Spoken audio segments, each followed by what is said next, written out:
রফা উচ্চতাকে বলে, এর কোনো শেষ নেই। আল্লাহুল্লাযী রফা'আস সামাওয়াতি বিগাইরি আমাদিন তারাউনাহা, আসমানকে উঁচা করছে। কত উঁচা? হ্যাঁ, শেষ নাই, সীমা নাই।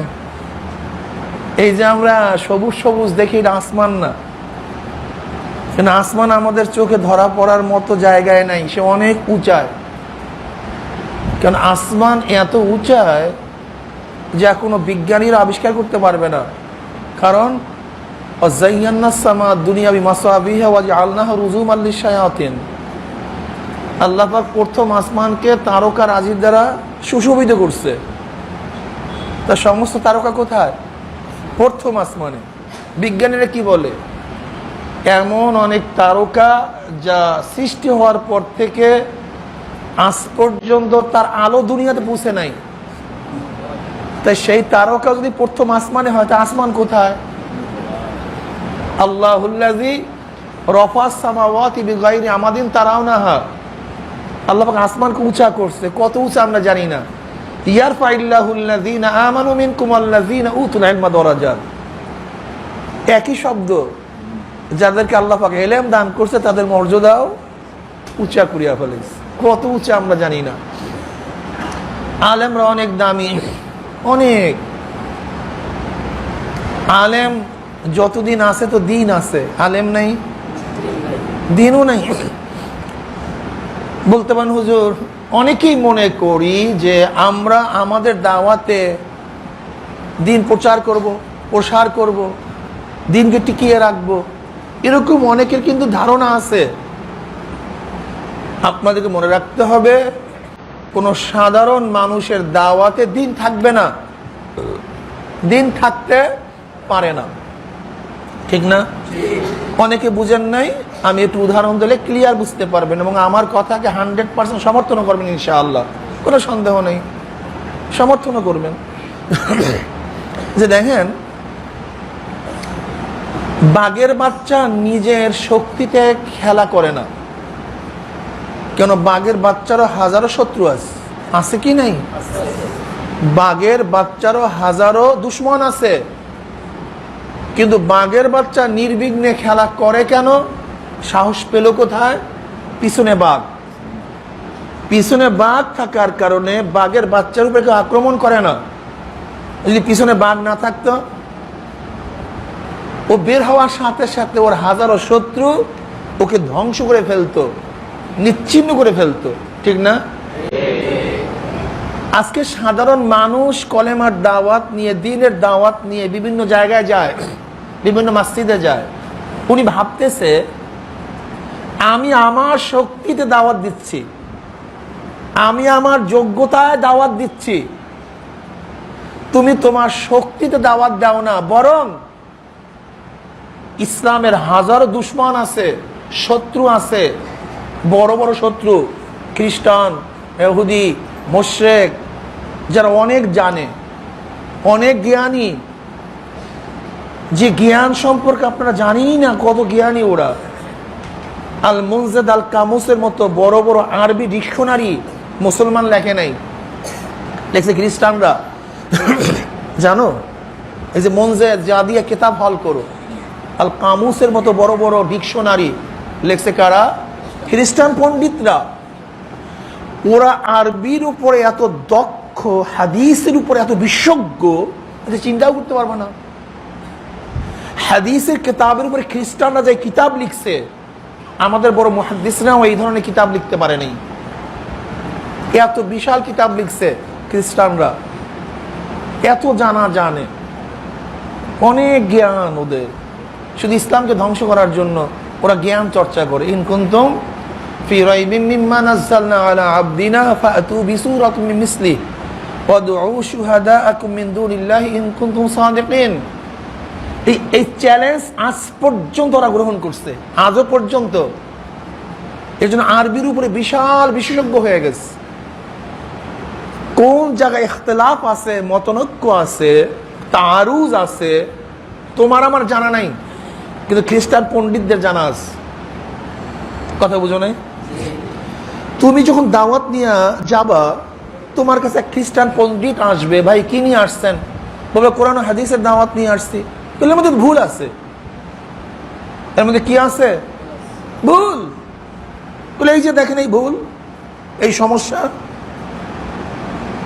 এই হাদিসের মধ্যে তারুজ। ইমাম বুখারী খুদ যেই রাবি তানকিদ করছে, যেই রাবি সমালোচনা করছে, এই যে দেখেন ইমাম বুখারী সেই রাবির হাদিস নিয়ে আসছে, অথচ আপনারা চিল্লাইতেছেন আসাহুল কিতাবে বাদা কিতাবিল্লাহ সহিহ বুখারী। অথচ দেখেন এই হাদিসের তানকিদ, এই রাবির তানকিদ খোদ ইমাম বুখারী নিজে লিখছে, অথচ আমরা সেই হাদিস নিয়ে আসছেন সহিহ হাদিস। সহিহ থাকে কিভাবে আমাকে বলেন? যদি তোমাকে প্রশ্ন করে যে নবী নূহ আলাইহিস সালাতু ওয়াস সালামের জামানায় রাসূল নবী কয়জন ছিল? কয়জন? তা আল্লাহ পাক কি বলেন? কাযযাবাত কওমু নূহিল মুরসালিন, এখানে জমা ব্যবহার করছে। অথচ এইমাত্র আপনি বললেন যে তার জমানায় রাসূল মাত্র একজন, আর কোরআন বলতেছে অনেক। কি কিতাব নিয়ে আসছেন আপনি? কি তুমি কি বলবা? তুমি তো বাহা এতদিন কি জানলাম, এতদিন কি করলাম, আসলে তো ভেজাল। ব্যাস, ইমান নিজেরটাও শেষ, গোটা কমের ইমান শেষ। কি কথা বলো না কেন? হ্যাঁ, ব্যাস কারবার ক্লিয়ার। কি জবাব দিবা যদি তুমি এলেম না থাকে? তা তোমাকে এই প্রশ্নগুলি নিয়ে আসে না কেন? তোমার কাছে প্রশ্নগুলি নিয়ে আসে না কেন? এ তো ওদের জানা আছে, তারুজাতগুলি, ইখতিলাফাতগুলি ওদের জানা আছে, প্রশ্ন করার মৌকা ওদের জানা আছে, কিন্তু তোমার কাছে আসে না কেন? তুমি সাধারণ মানুষ। ও জানে ওই মাদ্রাসার মধ্যে বহুত বড় বড় বাঘ বসা আছে, এই মাদ্রাসার মধ্যে বহুত বড় বড় বাঘ বসা আছে। ওই বাঘের বাচ্চাদের উপর আক্রমণ করলে মাদ্রাসা থেকে কিতাব নিয়ে হাজির হয়ে যাবে, তারা সমস্ত প্রশ্নের জবাব দিয়ে দিবে, যে এই প্রশ্নের জবাব এইটা, এই প্রশ্নের জবাব এইটা। এই আলেম নামীয় বাঘ থাকার কারণে আজকে সাধারণ মানুষ কলেমার দাওয়াত দিয়ে মসজিদে যায়, অমুক জায়গায় যায়, তমুক জায়গায় যায়, আর ভাবে আমি আমার শক্তিতে দাওয়াতি কাজ করতেছি, আমি অনেক কিছু করে ফেলাইছি। তুমি কি জানো আজকে আলেম না থাকলে এক সেকেন্ডের জন্য তুমি দাওয়াত নিয়ে রাস্তায় বের হইতে পারতে না? এক সেকেন্ডের জন্য। তোমার জানা আছে? আরে ভাই, এরকম 5টা প্রশ্ন যদি তোমাকে শিখাইয়া দেওয়া হয়, তুমি কি জবাব দিও আমাকে বলো? আমি তারুজগুলি যখন নিয়ে আসি, তুমি চিন্তা করতে পারবে না। যদি তোমাকে প্রশ্ন করা হয় তুমি ইমাম বুখারী বুখারী বড় করো, অথচ বুখারীর সমসাময়িক মুহাদ্দিস তো বুখারী মুশরিক বলছে। ইমাম যুহরি রাহমাতুল্লাহ আলাইহি মুশরিক বলছে না? তাকে তো মুতাজিলি বলছে খালকে কোরআনে মাসালা নিয়ে, আর তুই বুখারী নিয়ে চিল্লাইতেছ। আমি অনেক সময় লামুজাবিদেরকে বলি, তোরা যে বুখারী নিয়ে আসছো, আমি বুখারীর ইশকাল তুললে তুমি তো পাগল হয়ে যাবে। বুখারীর ইশকাল তুললে তোর মাথায় তো খারাপ হয়ে যাবে। তুমি বুখারী নিয়ে আসছো, বুখারীর নাম পর্যন্ত বলতে পারো না, বুখারীর নাম কি? যাই হোক, আমি যেটা বলতেছিলাম যে আলেম নামীয় বাঘ থাকার কারণে আজকে মুসলমানদের উপরে, মুমিনদের উপরে, সাধারণ মানুষদের উপরে, মুমিনদের উপরে ওই খ্রিস্টানরা আক্রমণ করতে পারে না। তা আলেম আছে, দিন আছে, আলেম নাই, কথা বলেন না কেন? আর আলেম তো ইহারে কোথায়?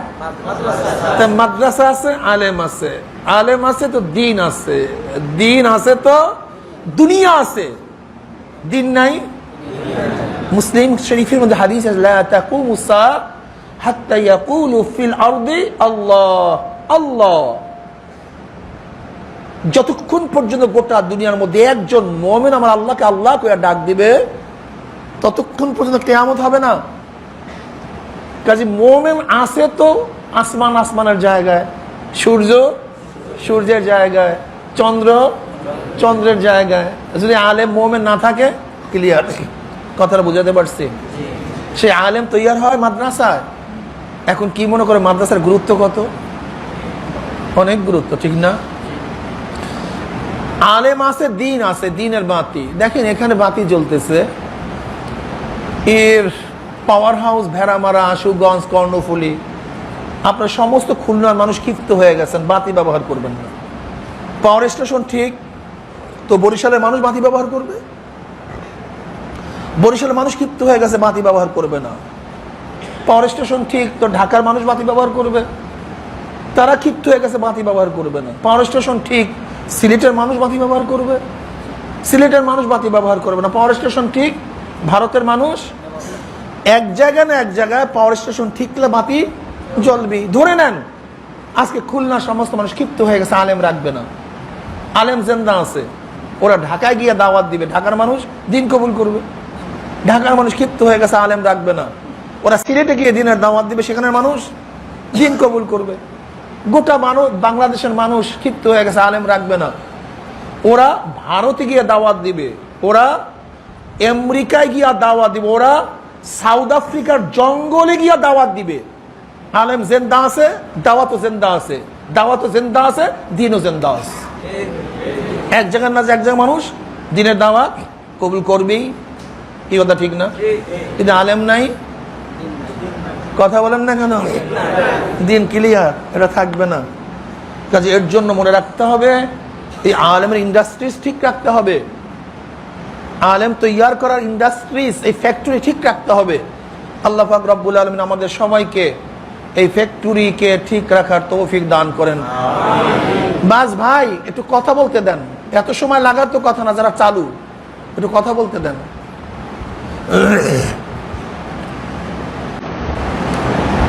কি কথা ঠিক না? আলেম অনেক দামি, আলেমদের কদর করা চাই। আলেমরা কারা? ওয়ারাসাতুল আম্বিয়া, নবীর কি? নবীর ওয়ারিস। আপনাদের ধারণা কি যে ব্যক্তি ওয়ারিস হয়, ত্যায্য সম্পত্তির নির্দিষ্ট কোনো অংশের মালিক হয় না, সব সম্পত্তির মালিক হয়? শুধু টাকার মালিক হয়, জমির মালিক হয় না। শুধু জমির মালিক হয়, ঘরের মালিক হয় না। শুধু ঘরের মালিক হয়, গাড়ির মালিক হয় না, ঠিক না ভাই? কি কথা বলেন না কেন? সব জিনিসের মালিক হয় না, একেবারে নুনের বাটিরও মালিক হয়ে যায়। তা তোমরা কার ওয়ারিস? কথা বলেন না কেন? তাই নবী শুধু দাওয়াতি জিন্দিগি গ্রহণ করলা, তালিমি জিন্দিগি কি গ্রহণ করবে? তালিমি জিন্দিগি গ্রহণ করছো, দাওয়াতের জিন্দিগি কি গ্রহণ করবে? দাওয়াত ও তালিমের জিন্দিগি গ্রহণ করছো, তাজকিয়ার জিন্দিগি কি গ্রহণ করবে? তাজকিয়ার জিন্দিগি গ্রহণ করছো, জিহাদের জিন্দিগি। এখানে আর ওয়ারিস নেই, এখানে মিরাজ শেষ হয়ে গেছে। কি কথা বলেন না? এখানে মিরাজ টিরাজ শেষ হয়ে গেছে। আদৌ ঠিক না, আদৌ। সাইদ খুদরি রাদিয়াল্লাহু তাআলা আনহু থেকে, আবু সাইদ খুদরি রাদিয়াল্লাহু তাআলা আনহু থেকে কি রওয়ায়াত আছে? মান রা মিনকুম মুনকারান ফালিয়ুগাইয়িরু বিয়াদিহি ফাইল্লাম ইয়াসতাতি ফাবি লিসানিহি ফাইল্লাম ইয়াসতাতি ফাবি কলবিহি ওয়া যালিকা আদাফুল ঈমান। রাহ মুসলিম। কোন শরীফের মধ্যে আসছে? মুসলিম শরীফ, হাদিস সহিহ, ঠিক না ভাই? যখন তোমরা আমরে মুনকার দেখো, গর্হিত কাজ দেখো, শক্তি থাকলে বিয়াদিহি মানে শক্তি, শক্তি দিয়ে পরিবর্তন ঘটায়া দাও। সেই শক্তি না থাকলে মুখ দিয়ে এমন ভাবে বলো যেন পরিবর্তন ঘটে যায়, হয়ে যায়। যদি সেই পরিমাণের শক্তি না থাকে তাহলে মনে মনে কথা বলো না কেন? মনে মনে। এই তর্জমাটা ঠিক না, আমি এইটাই বলবো, এই তর্জমাটা ঠিক না। তাহলে কেন? দেখো তোমরা আলেম, তোমরা তোলাবা, আত্ম করছে তাকাইয়ের উপরে। কিসের উপরে? মান রা মিনকুম মুনকারান ফালিয়ুগাইয়িরু বিয়াদিহি ফালিয়ুগাইয়িরু বিলিসানিহি ফালিয়ুগাইয়িরু বিকলবিহি, নাকি ভাই? তা তুমি প্রথম তর্জমা নিলা, হাতের দ্বারা পরিবর্তন করিয়া দাও। দ্বিতীয় তর্জমা নিলা, জমানের দ্বারা পরিবর্তন, তা তৃতীয়টা ঘৃণা পাইলা কোথায়? সেখানে তো পরিবর্তন শব্দ আসবে। তুমি আগের দুটো তাগাইয়ের অর্থ পরিবর্তনের কথা বললা, শেষেরটা তুমি ঘৃণা পাইলা কোথায় আমাকে বলো। আটফত হচ্ছে তাগাইয়ের উপরে, ফালিয়ুগাইয়িরু বিলিসানিহি, ফালিয়ুগাইয়িরু বিয়াদিহি, ফালিয়ুগাইয়িরু বিকলবিহি, তা শেষেরটা ঘৃণা পাইলা কোথায়? সেখানে তর্জমা তো এইভাবে হইলে সুন্দর হয় যে মনে মনে পরিকল্পনা করো কিভাবে পরিবর্তন করা যায়। হ্যাঁ, তাহলে তর্জমাটা সুন্দর হয় না? এবারও তো সে মিলা যায় না? ঘৃণা এবং পরিকল্পনার মধ্যে পার্থক্যটা কি, এইটা বুঝে আসলে হাদিসের তর্জমা বুঝে আসবে। তাহলে বুঝবা কার তর্জমা সঠিক। ঘৃণা এবং পরিকল্পনার মধ্যে পার্থক্যটা কি? দেখো, এখানে ময়লা কি আছে, গন্ধ ছড়াইতেছে। আমরা এখান থেকে যত মানুষ যাব, সমস্ত মানুষ কি বলে? গন্ধ, ময়লা, নাকের মধ্যে রুমাল চাপা দেব, হাঁটিয়া যাব। কি প্রকাশ হইল? কথা বলেন না কেন? কি প্রকাশ হইল? যদি 1 কোটি মানুষ যায়, 5 কোটি মানুষ যায়, 100 কোটি মানুষ ময়লার এখান থেকে যায়, সবাই কি করবে? কথা বলেন না কেন? কিন্তু ময়লা ময়লার জায়গায়, ময়লা সে আরো পচে আর দুর্গন্ধ ছড়াইতেছে, সে পচতেছে। তাই 1,500,000,000 কোটি মানুষের ঘৃণায় ময়লা দূর হয় নাই, বরং পচে, দুর্গন্ধ বাড়ে। কিন্তু তোমাদের মধ্যে একজন মানুষ শুধু পরিকল্পনা করছে, একজনে ময়লা সরানো দরকার, বালতির প্রয়োজন, পানির প্রয়োজন, সোটার প্রয়োজন, ঝাঁটার প্রয়োজন। একটা মানুষ পরিকল্পনা করিয়া বালতি দিয়া পানি মাইরা ঝাঁটা দিয়া সুন্দর মতো পরিষ্কার করিয়া দিছে, ময়লা আছে? 5 কোটি মানুষের, 100 কোটি মানুষের ঘৃণায় ময়লা, আর একজনের পরিকল্পনায় ময়লা নাই। Far difference. তর্জমা আগে বুঝেন সমস্যা কোথায়, ইসলামী জগতের সমস্যা কোথায়, আগে সমস্যা চিহ্নিত করেন, তারপর সামনে কদম বাড়ান। আজকে আমাদের মধ্যে পরিকল্পনা নাই, ঘৃণা আছে, পরিকল্পনা নাই। এর জন্য ময়লা বাড়তেছে, দুর্গন্ধ বাড়তেছে, আরো পচতেছে, আরো ময়লা হচ্ছে।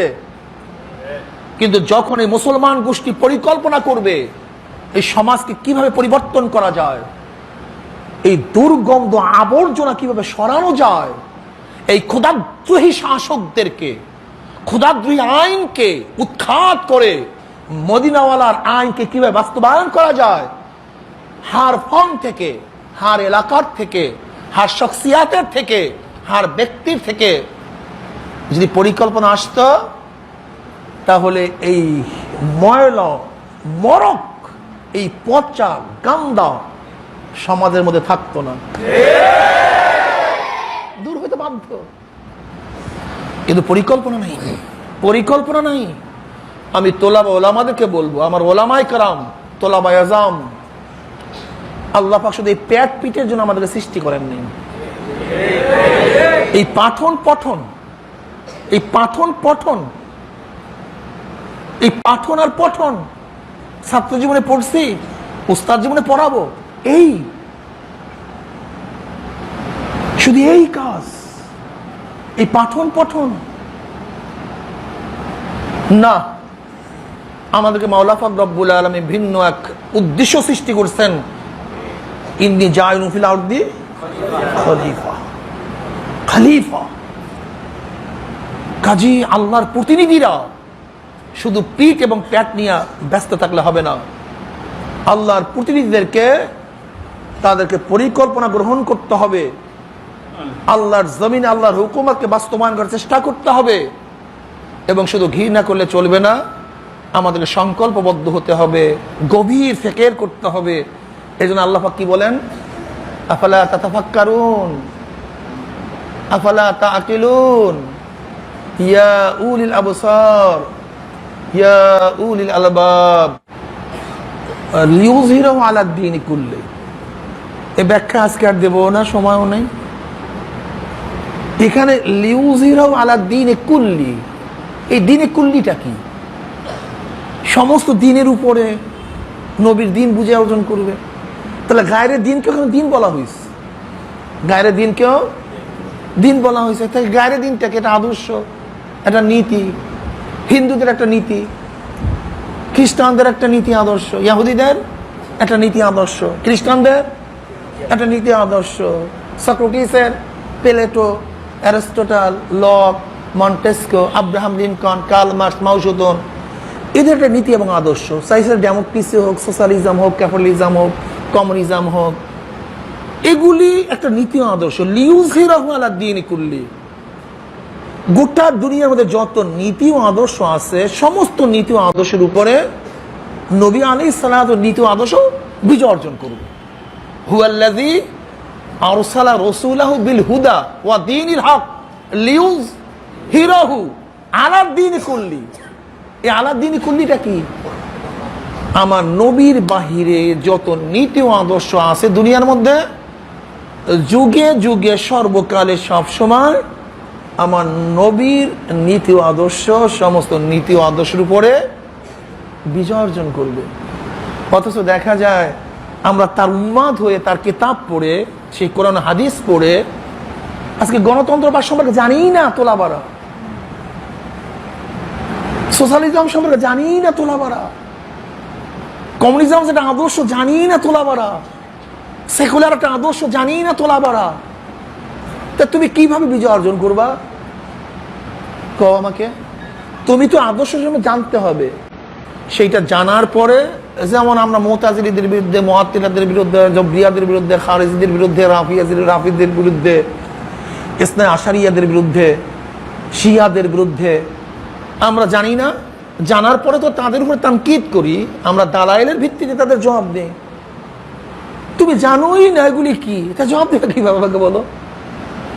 শোনো, আমাদের আকাবেররা যেই সময় যখন যে ফিতনা আসছে, সেই ফিতনাকে সামনে রেখে আমাদের আকাবেররা জবাব দিছে। অথচ বর্তমান হাল জমানা ওই আকায়েদের কাতার মধ্যে মুতাজিলি, মুআত্তিলি, জবরিয়া, কাদরিয়া, রাফিজি, খারিজি আছে আমাদের বাংলাদেশে একজন। আমাদের দেশে তো আছে socialism, capitalism, communism, democracy, secularism, তো জানি না। লিউযহিরাহু আলা দ্বীনি কুল্লি, এর জন্য আল্লাহ পাক আমাকে এবং আমাদের সবাইকে আমার নবীর আদর্শ, সমস্ত আদর্শের বিজয় অর্জন করার তৌফিক আল্লাহ পাক আমাকেও দান করুক, আমাদের সবাইকে দান করুক। সুবহানাকাল্লাহুম্মা ওয়া বিহামদিকা আশহাদু আল্লা ইলাহা ইল্লা আনতা আস্তাগফিরুকা ওয়া আতুবু ইলাইক। দোয়া আপনি করে দেন, আপনি দোয়া করে দেন। اللهم من ربنا ظلمنا انفسنا وان لم تغفر لنا وترحمنا لنكونن من الخاسرين